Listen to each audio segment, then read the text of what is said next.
Hello प्यारे बच्चों, नमस्कार। कैसे हैं आप सभी सभी बच्चों का स्वागत है आज के इस सेशन में। प्यारे बच्चों, आज हम भूगोल का एक बहुत महत्वपूर्ण अध्याय शुरू करने जा रहे हैं जिसका नाम है खनिज तथा ऊर्जा संसाधन।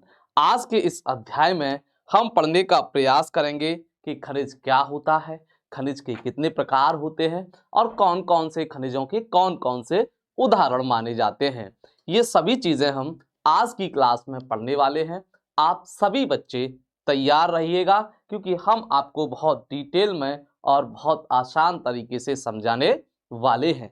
जैसे कि आपको दिखाई दे रहा होगा, आज हम क्या पढ़ने वाले हैं, खनिज तथा ऊर्जा संसाधन वाला चैप्टर पढ़ेंगे। और ये भूगोल का अध्याय है बेटा, और बहुत महत्वपूर्ण अध्याय है आपके एग्जाम के लिए। इसलिए इस अध्याय को समझने का प्रयास कीजिएगा, फिर आगे के चैप्टर आपको बहुत अच्छे तरीके से समझ में आ जाएंगे। चलिए आइए शुरुआत करते हैं। सबसे पहले हम ये देखने का प्रयास करेंगे कि खनिज होते क्या है। खनिज क्या होते हैं, खनिज की परिभाषा क्या होती है, खनिज क्या होते हैं, मिनरल्स क्या होते हैं, मिनरल्स की परिभाषा क्या होती है। सबसे पहले इन सभी चीजों को समझने का बेटा हम लोग प्रयास करते हैं। तो आइए खनिज की परिभाषा लिखते हैं। खनिज क्या होता है? चट्टानों या खानों में, खान मतलब जो खान होती है, चट्टानों या खानों में पाए जाने वाले समरूप पदार्थ, पाए जाने वाले समरूप पदार्थ क्या कहलाते हैं बेटा? खनिज कहलाते हैं। क्या कहलाते हैं बेटा? खनिज कहलाते हैं। यानी कि ये साफ साफ कह रहा है कि चट्टानों या खानों में पाए जाने वाले समरूप पदार्थ बेटा क्या कहलाते हैं? खनिज कहलाते हैं, मिनरल्स कहते हैं।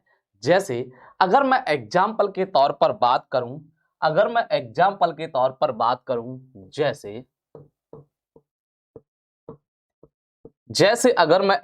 के तौर पर बात करूं बेटा, जैसे सोना, चांदी, कोयला, ठीक है, तांबा, अभ्रक आदि, ये सभी क्या है? ये सभी बेटा आपके खनिज के एग्जाम्पल हैं। यानी कि चट्टान या खान मतलब जो खान होती हैं, चट्टान या खानों से प्राप्त होने वाले समरूप पदार्थ खनिज कहलाते हैं। जैसे सोना, चांदी, कोयला भी, अभ्रक भी, बहुत सारे खनिज होते हैं। अब सबसे बड़ा सवाल ये कि खनिज कितने प्रकार के होते हैं। अब आपके सामने सबसे बड़ा सवाल आएगा कि खनिज के प्रकार। सबसे बड़ा सवाल आएगा खनिज के प्रकार। खनिज के प्रकार कितने होते हैं? अब आप बहुत दुविधा में, सर खनिज कितने प्रकार के होते हैं? तो खनिज मुख्य रूप से 3 प्रकार के होते हैं। यहां पर हम लिखेंगे खनिज खनिज मुख्य रूप से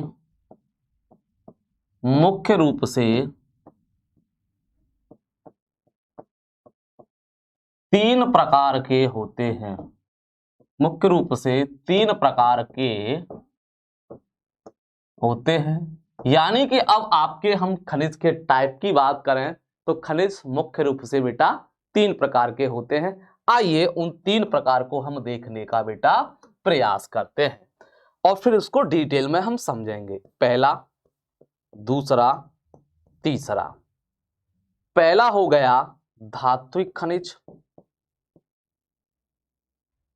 पहला हो गया बेटा धात्विक खनिज।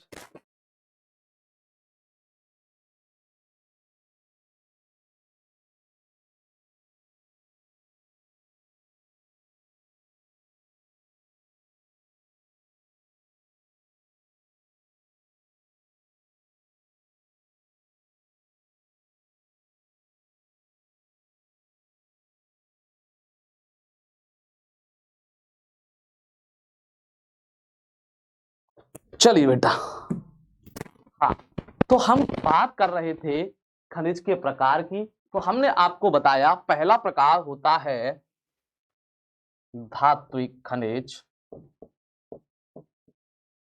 दूसरा प्रकार होता है अधात्विक खनिज, अधात्विक खनिज, और तीसरा प्रकार होता है ऊर्जा खनिज, ऊर्जा खनिज। यह खनिज मुख्य रूप से 3 प्रकार के होते हैं, यानी कि धात्विक खनिज, अधात्विक खनिज और ऊर्जा खनिज। अब हम एक एक को डिटेल में पढ़ने का प्रयास करेंगे, क्योंकि यहां से आपकी परीक्षा में डिटेल ही प्रश्न पूछा जाता है। चलिए आइए बेटा, आइए बेटा, चलिए आगे चलते हैं। सबसे पहले हम धात्विक खनिज को उठाएंगे, इसको कंप्लीट करने का प्रयास करेंगे। आइए सबसे पहले क्या देखेंगे हम, सबसे पहले धात्विक खनिज। सबसे पहले धात्विक खनिज क्या होता है, इसको डिटेल में देखने का प्रयास हम लोग करेंगे। आइए, वे खनिज जिनमें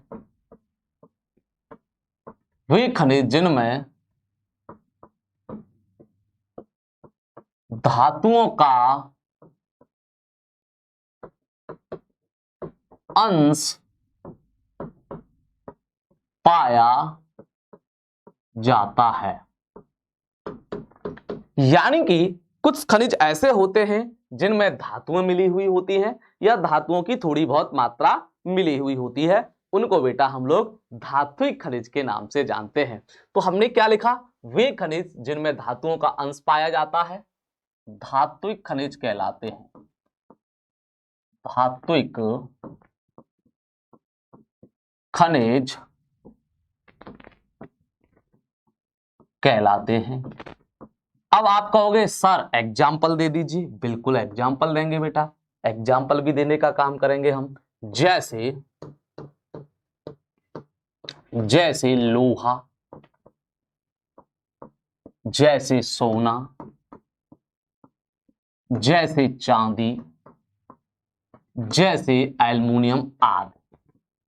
यानी कि आपने देखा कि कुछ खनिज ऐसे होते हैं जिनमें धातुएं मिली हुई होती हैं या धातु का थोड़ा बहुत रूप पाया जाता है, उनको हम लोग धात्विक खनिज के नाम से जानते हैं। जैसे लोहा, सोना, चांदी, कॉपर वगैरह वगैरह बहुत सारी चीजें मैंने आपको बताने का प्रयास किया। समझ में आया यहां तक? चलिए, मुझे लगता है बहुत अच्छे तरीके से आप बेटा समझ चुके होंगे कि धात्विक खनिज बेटा किसे कहते हैं। अब हमने चूंकि दूसरा पॉइंट आपको अधात्विक खनिज के बारे में बताया था, ये तो धात्विक खनिज हो गया, और हमने कहा दूसरा होता है अधात्विक अधात्विक खनिज। कौन सा होता है बेटा? अधात्विक खनिज। नाम से ही स्पष्ट है अधातु, यानी इसमें धातु नहीं होगी। तो यहां पर परिभाषा के तौर पर हम लिख सकते हैं कि वे खनिज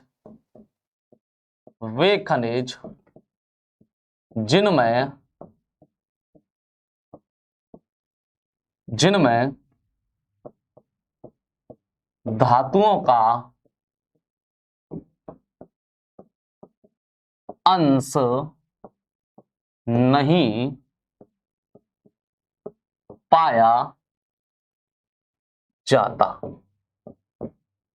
यानी कुछ खनिज ऐसे होते हैं जिनमें धातुओं का अंश बेटा नहीं पाया जाता है, उन्हें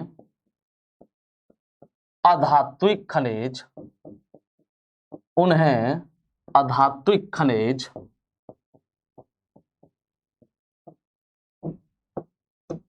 कहते हैं। उन्हें क्या कहते हैं बेटा? अधात्विक खनिज कहते हैं। यहां तक मुझे लगता है किसी बच्चे को कोई दिक्कत नहीं होगी। कोई दिक्कत यहां तक नहीं,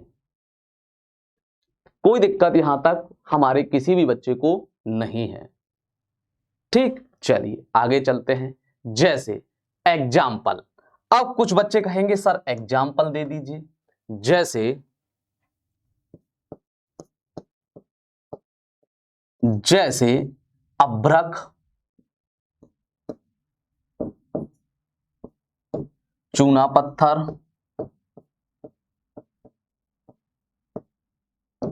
आदि। ये क्या है बेटा? ये सभी आपके किसके उदाहरण हैं? अधात्विक खनिज के उदाहरण हैं। ये क्या है? सभी अधात्विक खनिज के उदाहरण हैं। बेटा मैं अभी 1 मिनट में आया, आप सभी मेरा वेट कीजिएगा, थोड़ा पानी पी लूं, प्यास लग रही है। ठीक है, अभी मैं 1 मिनट में आता हूं।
आ चुके हैं, थोड़ा आप समझ लो।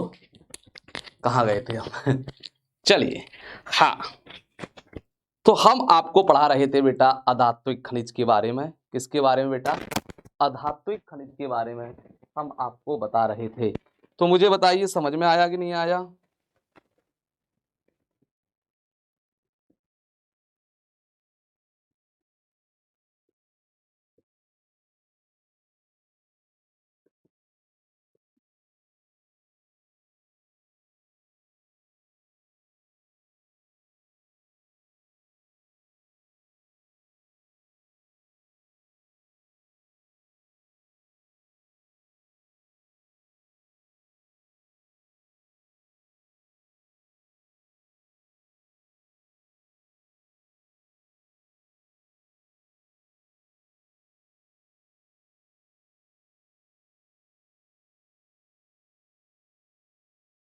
चलिए बेटा, यहां तक किसी बच्चे को कोई दिक्कत? ठीक, चलिए। हाँ, तो हमारी बातचीत हो रही थी आपसे अधात्विक खनिज के बारे में, और हमने बताया कि वे खनिज जिनमें धातुओं का अंश नहीं पाया जाता तो उनको कहते हैं बेटा हम अधात्विक खनिज, जैसे अभ्रक, चूना, पत्थर आदि। तो ये हमारा दूसरा टाइप हुआ। अब हम चलते हैं बेटा तीसरे टाइप की ओर। तीसरा टाइप हमने क्या बताया?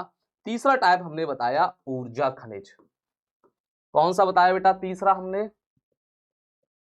तीसरा बताया हमने ऊर्जा खनिज। ऊर्जा खनिज नाम से स्पष्ट है, ऐसे खनिज जिनसे ऊर्जा प्राप्त की जाती है, ऐसे खनिज जिनसे ऊर्जा प्राप्त की जाती है, ऐसे खनिज, ऐसे खनिज जिनसे ऊर्जा प्राप्त की जाती है,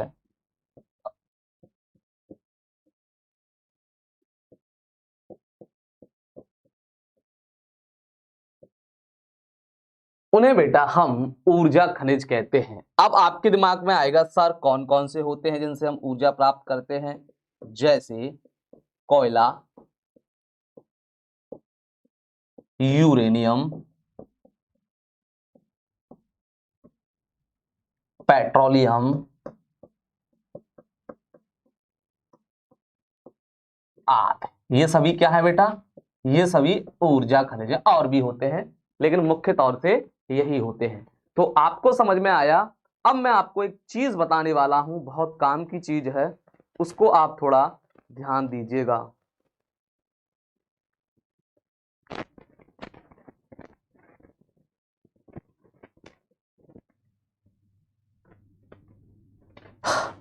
अब मैं बताने वाला हूं एक विशेष बात आपको, जो आपको नोट करनी चाहिए। आपको नोट करनी चाहिए, विशेष बात मैं आपको बताने जा रहा हूं। नोट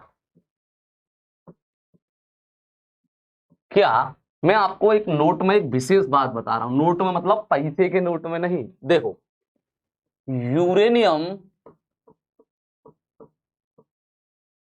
एवं थोरियम को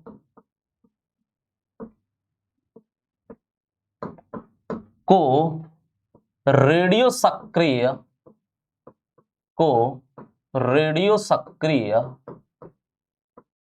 खनिज कहा जाता है। कहा जाता है किसको बेटा? यूरेनियम एवं थोरियम को रेडियो सक्रिय खनिज भी कहा जाता है। रेडियो सक्रिय खनिज का मतलब होता है बेटा जिनमें से अपने आप स्वतः अल्फा बीटा गामा किरणें निकलती हैं। ये बहुत डिटेल की चीज है, लेकिन आप सिर्फ इसको नोट के रूप में याद कर लीजिएगा, ये बहुत काम की चीज माना जाता है। अब मैं आपको कुछ खनिजों के नाम बता रहा हूं और फेमस जगह बता रहा हूं। जैसे सबसे पहला मैं बात करूंगा बेटा कोयला के बारे में। कोयला के बारे में सबसे पहले हम कोयला के बारे में बात करने वाले हैं। कोयला के लिए दो जगह बड़ा फेमस हैं, एक तो झरिया, क्या? एक तो झरिया बेटा, और एक कोरबा। ये बेटा कोयला के लिए बड़ा फेमस है, और ये झारखंड में स्थित है। कहां स्थित है बेटा? झारखंड में स्थित है। ये चीज हमको पता होनी चाहिए। अब कोयला 4 प्रकार का होता है। कितने प्रकार का? कोयला 4 प्रकार का होता है। 1, 2, 3, 4। कोयला 4 प्रकार का होता है। जैसे अगर मैं बात करूं, सबसे पहले एंथ्रेसाइट, इस कलर से दिखाई दे रहा है, दे रहा है एंथ्रेसाइट। दूसरा होता है बिटुमेंस। तीसरा होता है लिग्नाइट। और चौथा होता है पीट। ये 4 प्रकार के कोयले होते हैं, जिनमें एंथ्रेसाइट सबसे अच्छा कोयला माना जाता है। सबसे अच्छा कोयला कौन सा है बेटा? सबसे अच्छा कोयला कौन सा है? एंथ्रेसाइट। सर क्यों है? क्योंकि इसमें कार्बन की परसेंटेज ज्यादा पाई जाती है। एंथ्रेसाइट में कार्बन की परसेंट ज्यादा पाई जाती है, इसलिए एंथ्रेसाइट सबसे अच्छा है। अगर मैं बिटुमिन्स की बात करूं तो भारत में सबसे ज्यादा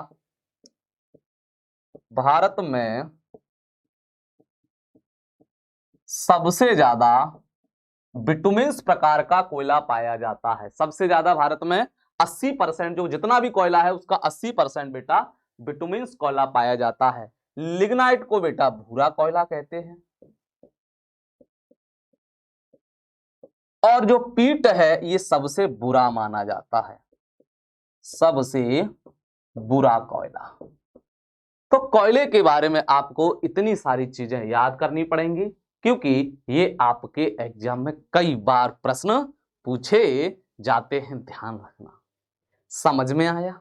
बिल्कुल स्पष्ट रूप से मैं आपको धीरे धीरे सारी चीजें समझा दूंगा। टेंशन लेने की कोई जरूरत आपको नहीं है। अगला चीज, अब मैं कुछ और खनिजों के बारे में बता रहा हूं। जैसे यहां पर देखिएगा, जैसे अभ्रक के बारे में। अब मैं आपको अभ्रक के बारे में बता देता हूं कि अभ्रक से क्या क्या प्रश्न पूछे जाते हैं। सबसे पहले तो याद रखिए, अभ्रक के लिए एक जगह फेमस है जिसका नाम है कोडरमा। क्या बेटा? कोडरमा, जो कि झारखंड में पड़ती है। कहां पर बेटा? झारखंड राज्य में स्थित है बेटा कोडरमा। ध्यान रखिए, कहां पर बेटा? झारखंड राज्य में स्थित है कोडरमा। अभ्रक का प्रयोग किया जाता है बिजली उपकरण बनाने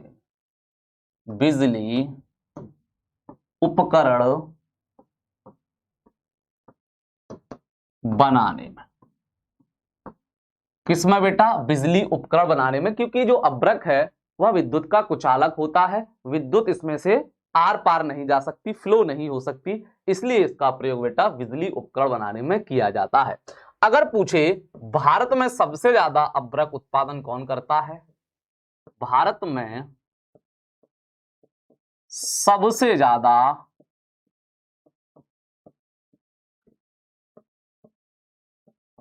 अभ्रक का उत्पादन कौन सा राज्य करता है? सबसे ज्यादा अभ्रक का उत्पादन बेटा आंध्र प्रदेश करता है। कौन सा?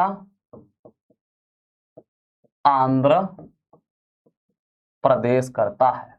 सबसे ज्यादा आंध्र प्रदेश के पास बेटा अभ्रक है, इस चीज को याद रखिए।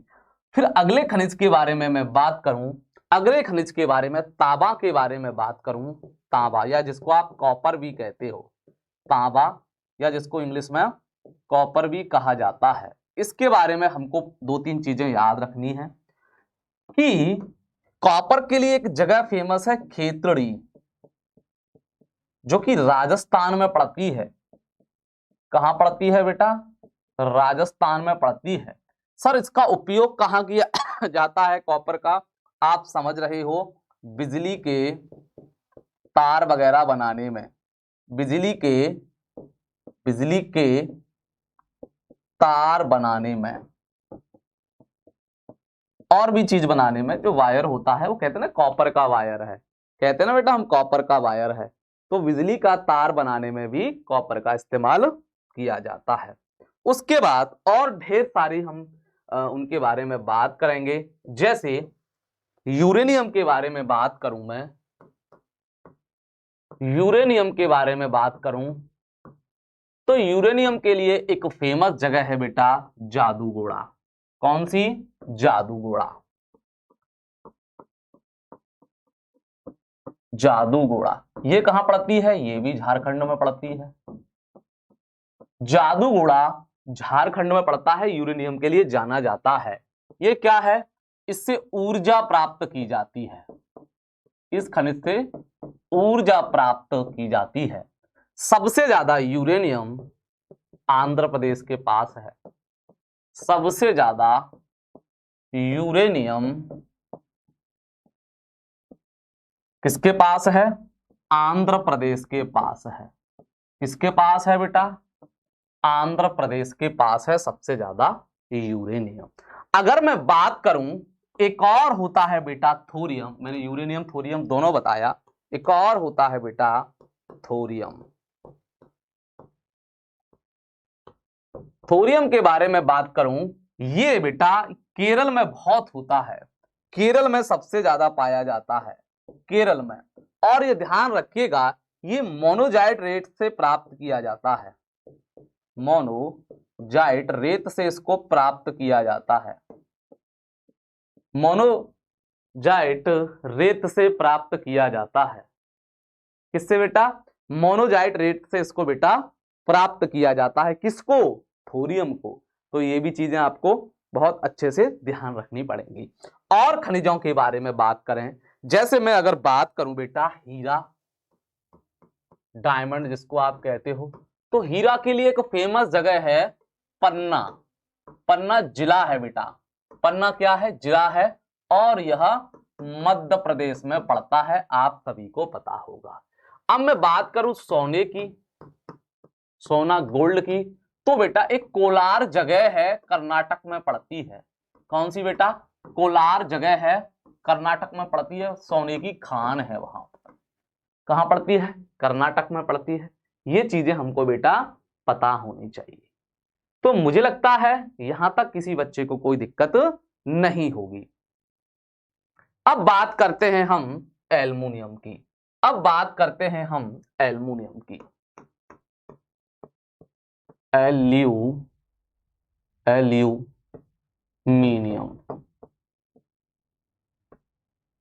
एल्यूमिनियम एल्युमिनियम क्या है? यह बॉक्साइट से प्राप्त होता है। सबसे पहले तो ये समझिए, यह बॉक्साइट से प्राप्त होता है। किससे प्राप्त होता है बेटा? यह बॉक्साइट से प्राप्त होता है। और सबसे ज्यादा सबसे ज्यादा बॉक्साइट, सबसे ज्यादा बॉक्साइट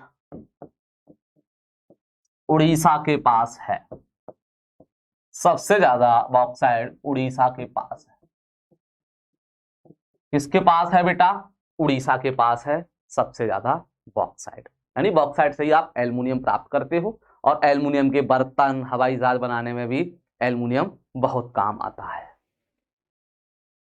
उसके बाद एक और खनिज है बेटा चूना पत्थर। क्या बेटा? चूना पत्थर। चूना पत्थर, अभी हमने थोड़ी देर पहले बात की थी चूना पत्थर के बारे में। क्या बात की थी? चूना पत्थर के। चूना पत्थर से सीमेंट बनाया जाता है। सीमेंट बनाने के काम आता है।